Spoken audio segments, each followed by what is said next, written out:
Launching on the 18th, we also have Marvel Zombies, a Zombicide game, and this is going to play 1 to 6 players and takes about an hour to play, and this one's going to be our Discord pick of the week. And this is exactly what it sounds like. It's the Marvel Zombies story from the Marvel Universe, but then applied to the Zombicide game. But what's really exciting about this is that it isn't just a theme slapped onto the existing system. There's actually going to be quite a lot of changes to this, and a big factor to that is that this one's actually being designed in-house by Command, and you can see on BGG with the previous Zombicide editions that they all had the same designers. Each one of them does play a little bit differently. They've done a really great job of that, but I am excited to get some different designers on there and iterate on the system and get some fresh ideas and see what they can do with the system. And historically, Command's done an excellent job of integrating different IPs with different designs with a very thematic tie-in. And right out of the gate, we're already seeing the differences here, and there is a lot to be excited about because you're actually going to be playing as the zombies in this rather than the heroes, but you can also play as the heroes as well, and I'll get to that shortly. And with the main core box, you can only play as the zombies, so if you're only interested in that mode of play, they are providing you that option.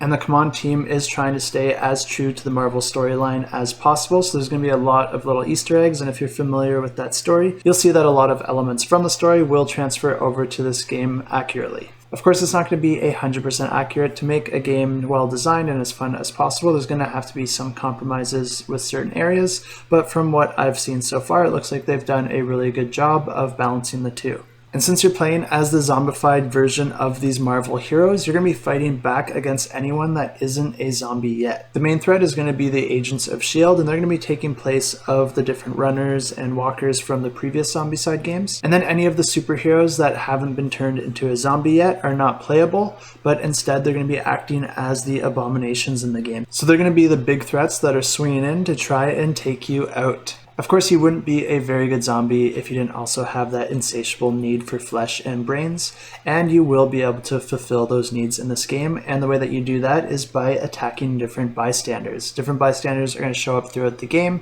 and they're going to be basically different characters that you would see in the Marvel Universe, but all those characters that don't really have any powers. And players will need to seek these characters out and devour them in order to keep their hunger in check. And the way that hunger works in this game is that you have a scale from 1 to 4, 4 being your ravenous state where you completely lose control, and your character is just automatically going to start moving towards whatever is closest to them in order to try and feast on their flesh. That can put you in a lot of danger, so normally you don't really want to get into a ravenous state. But hunger isn't all bad because we all know how tired and lazy we can get after a big meal. And it's exactly the same in this game. Players are going to have more power and aggression if they can keep their hunger up. So you do want to keep your hunger at a high level, but there's a little bit of a push your luck aspect here because if you get too hungry, you're going to get into that ravenous state, which is going to end up with your character having a bad time. And another really interesting change that they made with this version is that they got rid of that randomized power system and instead created powers specific to each character. So if you're playing as Iron Man or the Wasp or Captain America, you're going to have special abilities that are specific to your character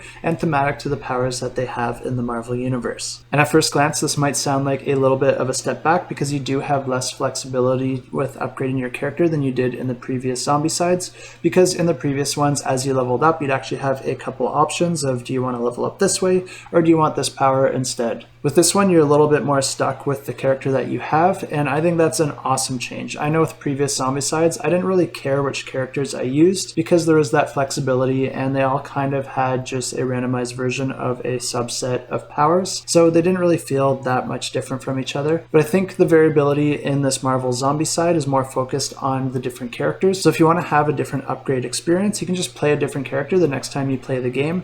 And one thing I know about Command is that there's going to be a ton of different characters to choose from. And I think this little change here is going to do an excellent job of actually making all the characters feel different from each other. So I think this little change is actually a huge improvement. And also like that the card has everything you need to know about how the power works, so you don't have to go back and reference to the rulebook like you did with the previous Zombicides, because everything was kind of just a keyword because they tried to jam so much in a little space. And I guess I'll just go ahead and say it, but this is also my pick of the week as well. I really like all the design changes I'm seeing with this version of Zombicide, and I really like that they're staying true to the story. And I also just really love the fact that all these little geek culture niches are amalgamating into what this has become. I think CMON did take a little bit of a risk here, focusing on the zombie element of the Marvel Universe. That's something that's largely unexplored in mainstream media, and also gives us a little bit more of a mature theme, and also puts your heroes in a position that a lot of people might feel uncomfortable with who follow along with the Marvel Cinematic Universe, which for a lot of these newer Marvel fans has been the only exposure that they've had to the Marvel Universe. So I'm just really proud of CMON for going in this direction and for taking those risks, and I know that they get a lot of flack, but I really do think they're doing an excellent job here, and I'm going to give props where props are due. And there's one more huge detail that I haven't even mentioned yet, and if CMON gets this right, this might actually be my favorite game of all time. And this is going to put this game in history if they're able to do it, and I think this is going to be all of your picks of the week.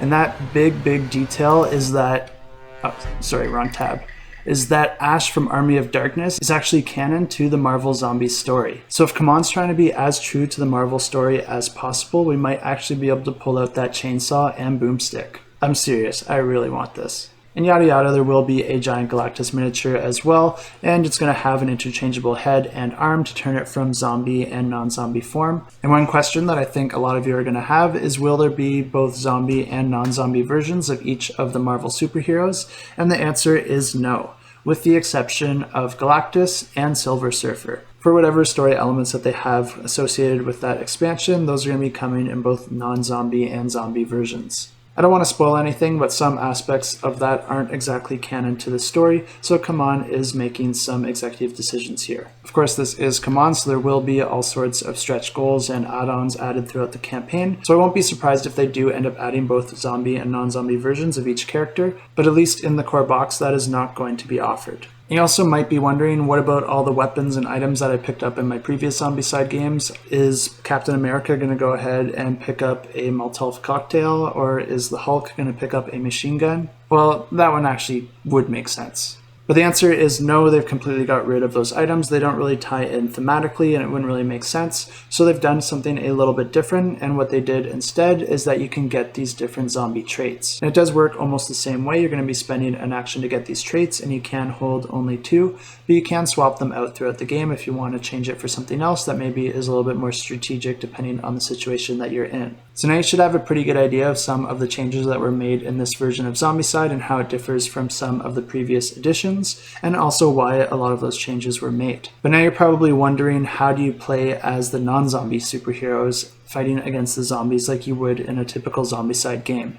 And the answer to that is that you're actually going to be playing a completely separate standalone game that's also going to be released in this campaign, and that is the X-Men Resistance. So if you have no interest in playing as the zombified version of the Marvel heroes, but you do want to have that Zombicide superhero experience, this is a great option. And of course, this version is going to be playing a little bit differently. You're not going to have that hunger meter at all. Instead, it's replaced with a power meter. And it's not just a one-to-one swap. It actually does work a little bit differently. And once again, I want to give props to CMON here, because this isn't just a theme swap. They actually did change some of the core mechanisms.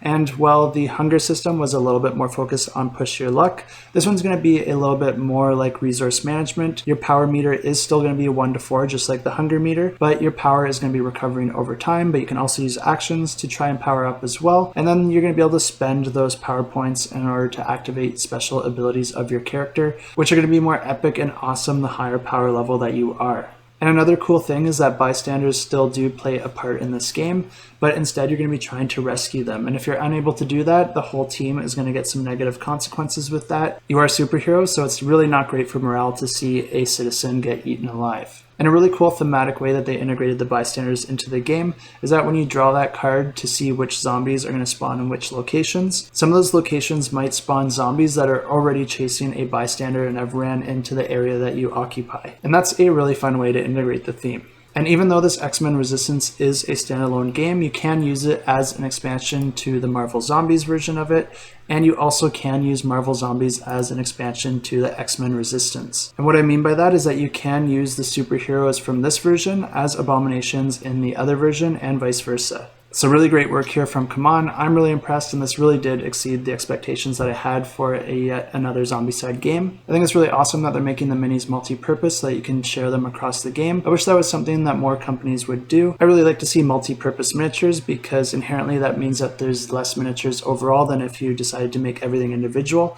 And then that's just less plastic in this world. And I know we're talking about a game that has a ton of plastic in it. It is what it is, but I do like to see every piece matter. And it also means more opportunities to use those miniatures and get them out on the table and see them more often, which is always something to be happy about. But I am super excited to see what they do with this campaign, and I really do hope that Ash makes an appearance. But if they don't, they did actually feature him in previous versions of Zombicide, so you can take solace in knowing that he does exist in the Zombicide universe somewhere. At the very least, I hope they include a player card for him, and if you're interested in that, make sure to spam the comment section on their Kickstarter page because they do tend to listen to their backers. And once again, if you want to check out the campaign for yourself, once again, you can go ahead and click to get notified if this one interests you, and I have links to this and all these campaigns in the description below.